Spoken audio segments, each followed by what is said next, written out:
Hello student, देखिए last lecture में हमने क्या किया था। हमने किया था कि अनंत रेखीय आवेशित तार के कारण जो स्मॉल आर दूरी है वहां पर विद्युत क्षेत्र हमने कैलकुलेट किया था और हमने उसके लिए क्या किया था, एक बेलनाकार गाउसियन पृष्ठ लिया था। क्या किया था? बेलनाकार गाउसियन पृष्ठ लिया था। अब हम आगे एप्लीकेशन और करते हैं, इसके जो अनुप्रयोग हैं वो और देखेंगे। उससे पहले मैं आपको वापस से एक बार रिपीट करा देता हूं, आपकी जानकारी के लिए बता दूं कि जब जब हम देखेंगे गाउसियन बेलनाकार पृष्ठ ले रहे हैं, तो जब जब बेलनाकार गाउसियन पृष्ठ लिया जाएगा तब तब हमारे पास उसके 3 पृष्ठ होंगे। कितने पृष्ठ होंगे? 3 पृष्ठ होंगे। 3 पृष्ठ में क्या होगा? एक तो ऊपरी, एक निचला भाग और एक वक्र पृष्ठ। अगर मान लीजिए ये बेलन इस प्रकार से ना हो कि अगर ऐसा हो तो एक तो बाया वृत्ताकार भाग, एक दाया और एक इसका वक्र पृष्ठ यानी ऊपरी भाग इस प्रकार से होंगे। मतलब बेलन है तो बेलन के लिए 3 पृष्ठ हम काम में लेने होंगे। अब हम बात करते हैं लास्ट लेक्चर की, हमने वहां पर स्मॉल आर दूरी के ऊपर विद्युत क्षेत्र देखा था। तो आप देखिए वहां पर हमारे पास कितना आया था कि वहां फाई बराबर ई समकल ऑफ ds बराबर lambda L upon epsilon not, ऐसी हमारे पास इक्वेशन आई थी कि नहीं आई थी? अब यहां पर हमने कहा था बेलनाकार पृष्ठ के लिए, कौन से पृष्ठ के लिए? बेलनाकार पृष्ठ के लिए समाकलन ऑफ ds बराबर हमारे पास था 2πrl। जनरल केस में हमारे पास समाकलन ऑफ ds बराबर होगा s, लेकिन यहां बेलनाकार पृष्ठ की बात कर रहे हैं तो उसके लिए हमारे पास कितना होगा? 2πrl। ठीक है, अब हम यहां पर यही रख रहे थे कि E बराबर E इंटू 2πrl बराबर lambda L upon epsilon not. यहां से अगर मुझे E निकालना हो तो मैं क्या करूंगा? 2πrl यानी lambda L upon 2πrl epsilon not. यहां से L से L चला गया तो मेरे पास क्या बचा? Lambda upon 2π epsilon naught r। ये हमारे पास मान आया था। मैंने कहा था कि जब आप कई बार किसी क्वेश्चन में इसका मान रखना चाहेंगे तो हो सकता है वहां पर आपको इसको 2 से मल्टीप्लाई कर दिया जाए, 2 से ऊपर 2 से नीचे। ऐसा क्यों करते हैं? ऐसा करने के पीछे एक वजह है, क्योंकि जब हम मैथमेटिकल फॉर्म हल कर रहे होंगे या किसी आंकिक प्रश्न का मान निकाल रहे होंगे उस समय इसका सरलतम रूप लाने के लिए इसको 2 से ऊपर और नीचे मल्टीप्लाई कर दिया जाएगा। तो जैसे ही ऊपर नीचे 2 से मल्टीप्लाई करेंगे तो यहां पर देखिए ऊपर कितना हो जाएगा? ऊपर हमारे पास हो जाएगा 2 लैम्डा। कितना हो जाएगा? 2 लैम्डा। नीचे कितना होगा? 2π एप्सिलॉन नॉट r। तो अब देखिए जब 2 से मल्टीप्लाई करेंगे तो क्या ये 4 हो जाएगा? 4 होगा। 4π एप्सिलॉन नॉट, यहाँ 1 और ये 2 ऐसे, यानी 1 अपॉन 4π एप्सिलॉन नॉट अलग कर लेंगे तो हमारे पास यहाँ पर इसकी एक सेपरेट वैल्यू आ जाएगी। और वो सेपरेट वैल्यू कितनी होगी? जो k का मान होता है, और k का मान कितना होता है? 9 × 10⁻9। तो इसलिए हमने कहा कि इस प्रकार से भी लिखा जा सकता है।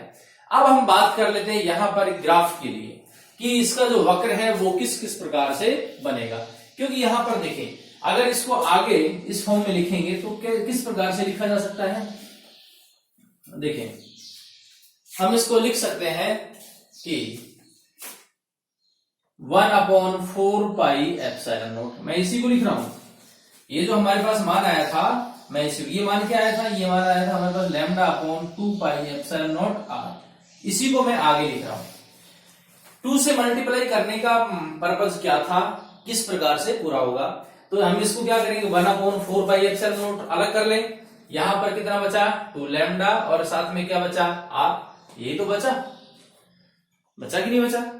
अब इसका अलग से मान रख दें तो हमारे पास ये क्या रहेगा? यानी हम इसको ऐसा भी तो लिख सकते हैं 2k lambda upon r। 2k lambda upon r, यानी हम यहां से E बराबर लिखा जा सकता है E बराबर 2k lambda upon r। Clear है? यानी ये हमारे पास एक्चुअल मान आ गया। ठीक, 2k लैम्डा अपॉन r। अब मैंने तुम्हें बता दिया है k क्यों आया है। जब दोनों को ऊपर नीचे 2 से मल्टीप्लाई किया, अब देखिए ऊपर नीचे मल्टीप्लाई करने का मकसद ये था कि 1 अपॉन 4π एप्सिलॉन नॉट सेपरेट होकर अलग हो जाए। ठीक है, सेपरेट होकर अलग हो जाए, और अगर अलग हो जाएगा तो यहां पर इसकी वैल्यू पुट कर दी जाएगी। लेकिन यदि ऐसा नहीं होता है तो फिर यहाँ पर मान थोड़ा बहुत कॉम्प्लिकेटेड हो सकता है। और यदि ऐसा कॉम्प्लिकेटेड हो गया तो हो सकता है तुम्हें कैलकुलेशन करने में दिक्कत हो, इसलिए उसको इस प्रकार से बना लिया जाता है। तो ये हमारे पास जो लास्ट लेक्चर में हमने निकाला था उसके लिए मान था।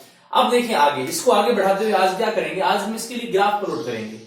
ग्राफ जब प्लॉट करेंगे तो आप देखिए यहां पर E प्रोपोर्शनल 1/r, ध्यान से देखें इसको, E प्रोपोर्शनल 1/r बेटा राउंड है।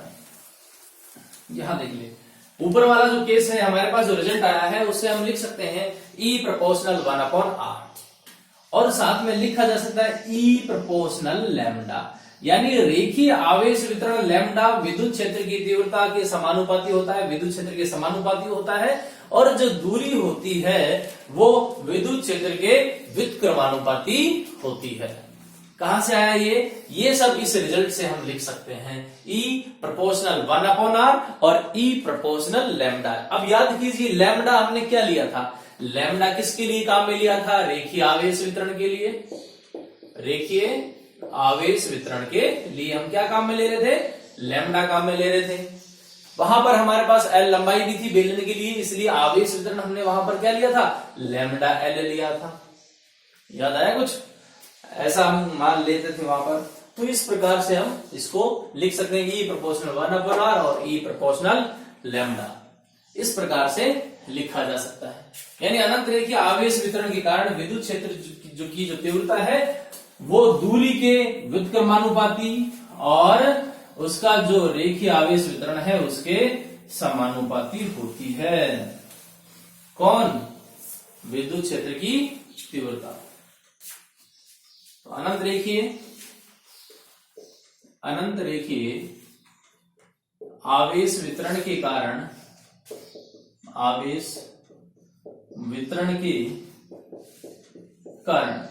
अनंत रेखीय आवेश वितरण के कारण विद्युत क्षेत्र की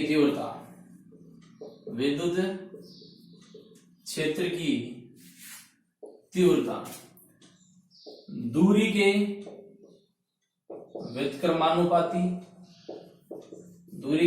व्युत्क्रमानुपाती और किसके, रेखीय आवेश वितरण के, दूरी के व्युत्क्रमानुपाती और रेखीय आवेश घनत्व के समानुपाती होती है, और रेखीय आवेश घनत्व के समानुपाती होती है। ठीक है, इस प्रकार से हम इसको लिख सकते हैं। अब यदि यहां पर हमें ग्राफ बनाना पड़े तो हम कैसे बनाएंगे, यहां से यदि हमें ग्राफ बनाना पड़े तो कैसे बनाएंगे, बिल्कुल सिंपल है। एक साइड में E रखेंगे और एक साइड में जो मान लिया है वो रखेंगे। मान लीजिए R ले रहे हैं हम, मान लीजिए हम लैम्डा ले रहे हैं, तो कुछ भी ले सकते हैं। एक साइड में E रखें और एक साइड में जिसके साथ हम ग्राफ बना रहे हैं वो मान रखें, तो हम देखें कि क्या होगा। तो मैं यहां बना देता हूं इसके लिए।